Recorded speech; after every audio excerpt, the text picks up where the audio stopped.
bienvenida le damos a todos nuevamente a este su espacio, Cápsulas del Reino. Muy bien, hoy tenemos 5 de marzo del 2019. Una vez más, les recuerdo que desde Maracaibo, estado Zulia, Venezuela, para el mundo, les habla su amigo y maestro en la plenitud del reino, Miguel Faría. Perfecto. Hoy continuamos con la sexta y última cápsula del tema Los segundos siempre fueron mejor que los primeros.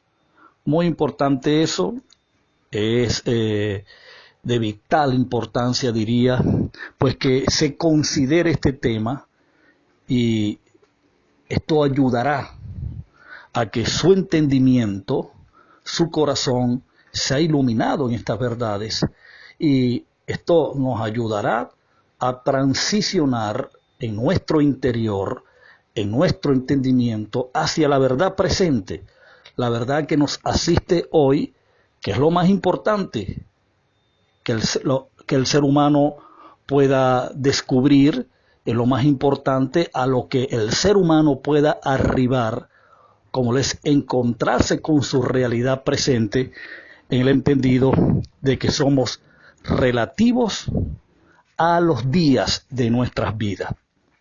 Bien, sin mucho protocolo, sin mucho preámbulo, yo le voy a invitar, por favor, que vaya al libro o a la carta a los Hebreos, en el capítulo 8, exactamente, versículo 13. Dice así las Escrituras: al decir nuevo pacto, ha dado por viejo al primero, y lo que se ha dado por viejo y se envejece está próximo a desaparecer. Ahora quiero que vaya a otra escritura que se encuentra en la carta del apóstol San Pablo a los Corintios. La primera carta, por favor, capítulo 15, versículo 46, dice exactamente así la escritura: mas lo espiritual no es primero, sino lo animal, luego lo espiritual. Pablo está hablando acá de que siempre lo primero fue lo natural, lo físico, lo humano, y lo segundo y último, podemos agregar con toda confianza, es lo espiritual. Y de esta manera hemos estado desarrollando este tema que hemos titulado Los segundos siempre fueron mejor que los primeros, basado pues en este principio, en este fundamento, y es que lo espiritual trasciende a lo natural, trasciende a lo humano. Entonces, basado en este principio, basado en este patrón que nos establece el apóstol San Pablo, hemos venido hablando de dos Adán, hemos hablado de dos muertes, y ahora estamos hablando de dos pactos. Y ya cubrimos la quinta cápsula, vaciamos una parte importante de lo que fueron los dos pactos. Y ahora mismo vamos a analizar nuevamente de esta forma paralela, analizando lo que el primer pacto hizo, que fue el pacto de la ley, el pacto que se le entregó a Moisés, y el nuevo pacto establecido sobre la sangre de Cristo, como fue el pacto de la gracia. Dicho de otra manera mejor, no le voy a dar cita para que avancemos. Recuerde que tenemos poco tiempo. En el Evangelio, en el capítulo 1 del Evangelio de San Juan, se registra que la ley fue dada por medio de Moisés, pero la gracia y la verdad vinieron por medio de Jesucristo. Fueron los dos mediadores. Vale la pena añadir de que Moisés fue un tipo, fue una sombra, un ejemplo de una realidad, la cual es Cristo, lo cual quiere decir entonces que el pacto de la ley contuvo la sombra, contuvo el ejemplo del nuevo pacto, que sería el segundo pacto establecido en la sangre de Cristo, como lo fue el pacto de la gracia. Ahora bien, fíjate esto, el primer pacto tenía como señal del pacto, y valga la redundancia, una circuncisión hecha en la carne. Y usted recuerda que lo que se conoció como el corte del prepucio, el corte de ese pellejo que está sobre el miembro masculino, sobre el pene del hombre, ese corte, ese prepucio, que era como un pellejo, era cortado, esa era una señal, era la señal en la sombra, era una señal en el primer pacto, que fue la ley, de que esta nación estaba comprometida de alguna manera con Dios, porque fue la señal que Dios le entregó a Abraham, y esta señal pues se haría por todas las generaciones. Pero fíjate, esa señal, ese corte se le tenía que hacer a todo judío que naciese de mujer, por supuesto, judío, a los 8 días se tenía que circuncidar. Ahora, ¿a qué señalaba esto? Y es lo que queremos ver. Este ejemplo señaló a la verdad espiritual que se contuvo en el segundo pacto. ¿Cuál fue esa realidad que el segundo pacto, como lo fue el pacto de la gracia, contuvo, que en el nuevo pacto solo fue una señal, solo fue una sombra, un ejemplo o un señalamiento a esa verdadera circuncisión? Pablo habla que la verdadera circuncisión es la que se hace o se hizo en el corazón del hombre, que fue el corte del pecado, que fue cuando Cristo redimió mediante su sacrificio, presentándose una sola vez y para siempre, terminó con el pecado. Ese corte, esa, digamos, erradicación del pecado, en el cual el hombre nacía, producto de la herencia que Adán le otorgó a las generaciones del tiempo de la Biblia, pues mediante ese sacrificio, esa circuncisión era la verdadera, porque esa sí realmente terminó con el pecado del hombre. Bien lo dijo Pablo a los romanos, cuando le dice, porque no es judío aquel que lo es en lo exterior, y no es la circuncisión la que se hace en la carne, sino que es la circuncisión, la verdadera, es aquel que tiene un espíritu renacido, aquel que es una nueva creación, producto del sacrificio redentor de Cristo. Entonces fíjate, el primer pacto contuvo la sombra de la circuncisión que era hecha en la carne. ¿Por qué? Porque primero fue lo natural, primero fue lo animal, primero fue lo físico, lo humano, luego lo espiritual. Entonces el segundo pacto, que fue el pacto de la gracia, cumplió con la realidad que era el corte del pecado. Increíble esto. Ahora observa, otro análisis paralelo de lo que hizo el primer pacto y lo que hizo el segundo pacto, para que entendamos a profundidad y con la más claridad posible de que los segundos siempre fueron mejores que los primeros. Fíjate, el primer pacto, ya analizamos lo de la circuncisión. El primer pacto, que fue la ley, contuvo una ciudad terrenal llamada Jerusalén, la cual, según el apóstol San Pablo en Gálatas capítulo 4, versos 20 en adelante, dice de que esta Jerusalén, que fue el producto del pacto de la ley, producía ¿qué? Hijos esclavos. Porque todo el que estaba bajo la ley, bajo el pacto de la ley, estaba en esclavitud. ¿Esclavitud a qué? Esclavitud al pecado. Entonces, la Jerusalén, que es acá representada como el pacto, la Jerusalén terrenal, la Jerusalén actual, la Jerusalén del Medio Oriente para tiempos de la Biblia, producieran hijos en esclavitud. Porque la ley no fue dada para liberar. El pacto de la ley bajo ninguna circunstancia, bajo ningún concepto, fue introducida para liberar o producir la liberación del pecado del hombre. Todo lo contrario, Pablo dijo que por medio de la ley es el conocimiento del pecado. También dijo que la ley lo encerró a todos bajo pecado. De manera de que la ley entonces no puede contener bajo ningún concepto el sacrificio liberador, emancipador del pecado. Entonces, la primera Jerusalén era terrenal. Recuerde, la primera Jerusalén era terrenal. Producía que hijos en esclavitud.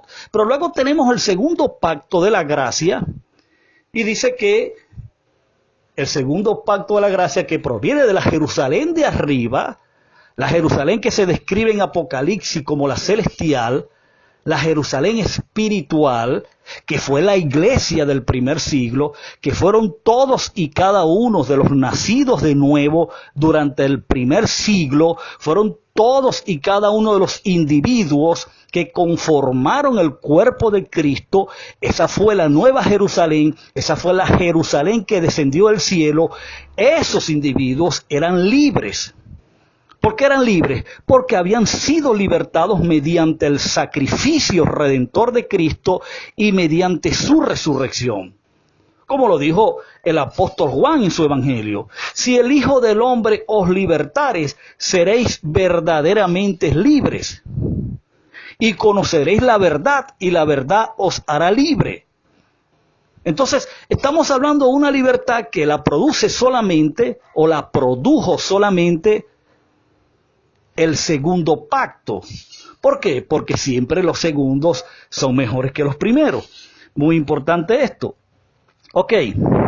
Luego tenemos que el primer pacto fue escrito en tablas de piedra para que fuesen observados sus mandamientos físicamente para ser cumplidos. Fíjate.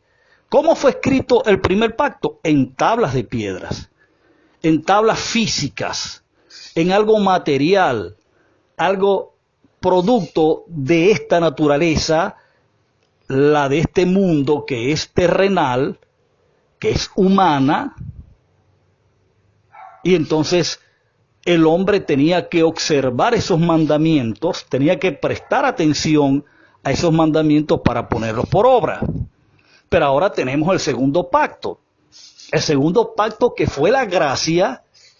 El apóstol San Pablo dice que la ley, que en el primer pacto se escribió en piedras, ahora en el segundo pacto, esa misma ley se escribe en el corazón, o se escribió en el corazón de los hombres. ¿Para qué? ¿Por qué y para qué? Primero, porque la ley nadie podía cumplirla. Nadie que estuviese esclavo a la ley podía cumplirla. La ley no podía ser satisfecha en las obras de la carne. Tuvo que venir Cristo y por la fe a todo lo que se escribió acerca de él. Por la fe Cristo cumplió la ley, y por eso esa ley fue colocada y escrita en el corazón de cada uno de los miembros del cuerpo de Cristo. ¿Por qué y para qué? Número 2, para que el miembro del cuerpo de Cristo, la iglesia, la nueva Jerusalén verdadera, la del segundo pacto, la cumpliese por naturaleza. La cumpliese por principios. O sea, ya no iba a ser un asunto de obligatoriedad, sino era algo que iba a emanar desde su interior, como lo es el incondicional amor de Dios. Y por ese amor, que es quien cumple la ley era satisfecha y el hombre quedó justificado del pecado por causa del sacrificio y redentor de Cristo y su resurrección. De manera que estamos hablando de algo pues que le compete a todo aquel y a toda aquella que le encanta el estudio de la Biblia y que la quiere aprender. Muy importante eso. Luego tenemos que la ley ofreció un sacrificio para cubrir el pecado más grande que tenía la raza humana. La ley una vez que produjo el conocimiento del pecado y produjo la sensación de violar los mandamientos por causa de que el pecado estaba en el hombre y lo encerró a todos bajo pecado. Yo decía en cápsulas pasadas de que la ley fue como aquel médico que efectivamente diagnostica una enfermedad, pero carece de los recursos, carece de las fórmulas, carece de los medicamentos para sanarla. Entonces, lo único remoto que la ley pudo ofrecer en esa circunstancia, por causa del pecado, que era el daño, era el oprobio más grande que había en el hombre, por cuanto produjo la separación de Dios, lo que ofrece es un sacrificio y un sacrificio de animal. Lo que ofreció fue una sangre y una sangre de animal. Y esta pues anualmente tenía que ser presentada por el sumo sacerdote, y usted conoce la historia, para no hacérsela más larga, y esa sangre lo que venía era cubrir los pecados que se cometían durante un año. Eran de alguna manera perdonados, pero el pecado reincidía porque no era quitado. Ahora, ¿qué es lo que hace el segundo pacto? ¿Sobre qué se establece el segundo pacto? ¿Y por qué los segundos siempre fueron mejores que los primeros? Porque el segundo pacto produce un sacrificio que no es de animal. Produce una sangre que tampoco es de animal. Produce la sangre de un ser humano que también originalmente era divino. Produce la sangre de un ser humano que no fue engendrado por hombres, pero fue dado a luz por una mujer, y sin tener relación con el pecado, por causa de la humanidad que estaba en Adán, presa y esclava al pecado, Él sustituye en la cruz a Adán y a toda la humanidad, y ese pecado de Adán y de la humanidad recayó sobre Él. Y por cuanto Él nunca pecó, como lo dice el apóstol San Pablo en 2 Corintios 5:21, cuando dice, al que no conoció pecado, por nosotros lo hizo pecado, para que nosotros en Él fuésemos hechos justicia de Dios. O sea, el gran intercambio se llevó en la cruz. El que nunca pecó fue por los pecados de todos, para que entonces todos los que pecaron en el que nunca pecó fuesen justificados. Y ese fue el gran sacrificio redentor. Ese sí produjo la solución. Ese sí resolvió el problema original que separó al hombre de Dios, como lo fue el pecado. De manera que, una vez más, podemos ver en este, digamos, dilema, que los segundos siempre fueron mejores que los primeros. Vamos a ver un último punto para cerrar con esta cápsula y con este tema. Dice que el primer pacto, como lo fue la ley, ofreció un sacerdocio sombra y mortal. El segundo pacto, que fue la gracia, ofreció un sacerdocio eterno. Fíjate, el sacerdocio levita, que fue el sacerdocio sombra, el sacerdocio tipo que ofreció el primer pacto, tenían que ser renovados, cambiados constantemente por causa de que la muerte les asistía. Y mientras eso ocurría, ellos tenían que ser constantemente cambiados.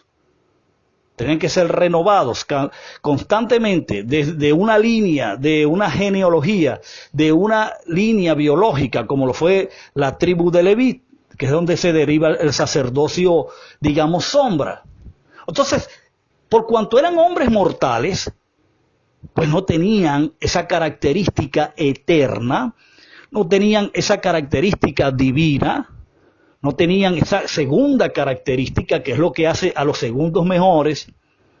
Entonces, tiene que ser sustituido por un segundo sacerdocio que lo produce el segundo pacto, que es el sacerdocio según el orden de Melquisedec. ¿Por qué?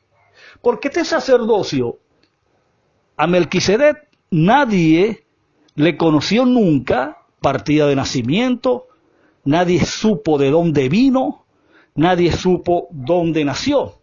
Lo cierto es que según Melquisedec, según el orden sacerdotal de Melquisedec, que no tiene principios ni fin de día, es en la línea, es en el orden donde Cristo fue nombrado sacerdocio según ese orden y no según el orden de Leví. ¿Por qué? Porque este sacerdocio se establece basado en una vida indestructible, sino que permaneció sacerdote para siempre. Y de esta manera se acabó el dilema del pecado, se acabó el drama del pecado, terminó el pecado una vez y para siempre.